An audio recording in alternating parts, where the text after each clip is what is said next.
ஓம் அமிர்தேஸ்வரி நமக. ஓம் நம சிவாயா. இன்னைக்கு டே 6ல நம்மளுடைய குருவான ஸ்ரீமத் அமிர்தானந்தமயி தேவி அம்மாவிற்கு எதற்கு நன்றி சொல்ல போறோம் அப்படின்னா, அம்மாவுடைய பஜனை பாடல்களுக்கு. தினம் தினம் தினம் நமக்காக அம்மா பஜனை பாடல்கள் எங்க இருந்தாலும் பாடிடுவாங்க. அம்மாவுடைய குரலால அந்த பஜனை பாடல்களை பாடுவாங்க. அம்மாவே எழுதின பாடல்களும் பாடுவாங்க. அம்மாவுடைய பக்தர்கள் எழுதின பாடல்களையும் அம்மா இசையமைச்சு பாடுவாங்க. அந்த பஜனை பாடல் மூலமா நம்மளுடைய உலகத்திற்கு அப்படி ஒரு ஆற்றல் கிடைச்சுக்கிட்டே இருக்கு. அம்மாவுடைய பஜனை பாடல்கள் கேட்கறதுனால நமக்குள்ள அந்த ஆன்மீக தூண்டுதல் அதிகரிக்குது. அம்மாவுடைய பஜனை பாடல் கேட்டாலே நம்ம கண்கள்ல இருந்து தண்ணி கொட்டும். காரணம் என்ன அப்படின்னா, நம்மளுடைய ஆத்மா தூய்மை அடைந்து ஆத்மாவுக்கு தெரியுது. அப்ப அம்மாவுடைய பஜனை பாடல்கள் மூலமா நமக்கு அவ்வளோ எனர்ஜி கிடைக்குது. அம்மா பாடுற இடத்துல நம்ம இருந்தோம், அம்மா பாடுறத நம்ம காதால கேட்கிறோம் அப்படின்னா அந்த மாற்றம், அந்த நொடியை நம்மளால கண்டுபிடிக்க முடியும். அப்படிப்பட்ட பஜனை பாடல்களை அம்மா எங்களுக்காக நீங்க தினம் தினம் தினம் தினம் கொடுத்துக்கிட்டு இருக்கீங்கம்மா.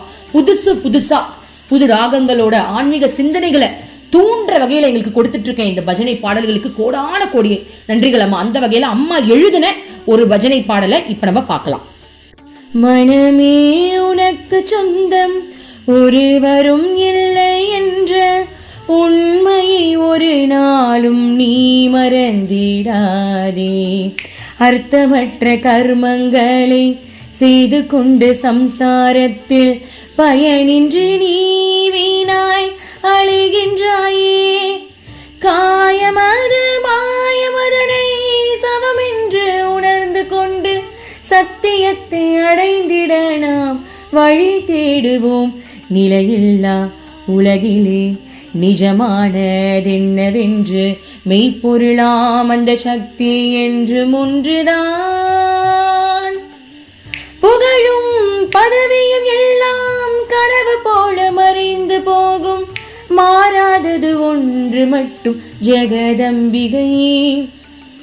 வந்த பாசமாயையில் மூழ்கி போகங்களை தேடி நீயும் தேவியின் திருநாமத்தை மறந்திடாதே.